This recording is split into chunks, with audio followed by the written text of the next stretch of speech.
ঠান্ডা শরবত লেবু দিয়ে খেয়ে যান। চানাচুর ঠান্ডা ঠান্ডা শরবত খেয়ে যান। আরে প্রচন্ড গরম লাগছে, একটু শরবত খেতে পারলে শরীরটা ঠান্ডা হতো। ওই তো একটা বাচ্চা শরবত বেচছে, যাই ওখানে গেলে কম দামেই পাওয়া যাবে। শরবত কত করে?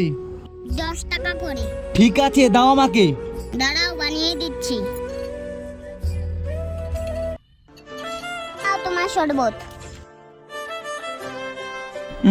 এটা কি বানিয়েছিস? একদম লবণ হয়নি, শরবতটা একদম ভালো হয়নি। দাঁড়াও, বানিয়ে দিচ্ছি।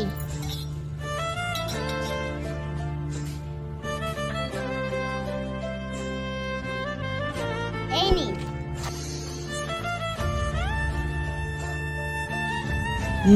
কি লবণ দিয়েছিস, এবারে তো আরো খাওয়া যাচ্ছে না, একদম লবণে পুরো ছাই হয়ে গেছে।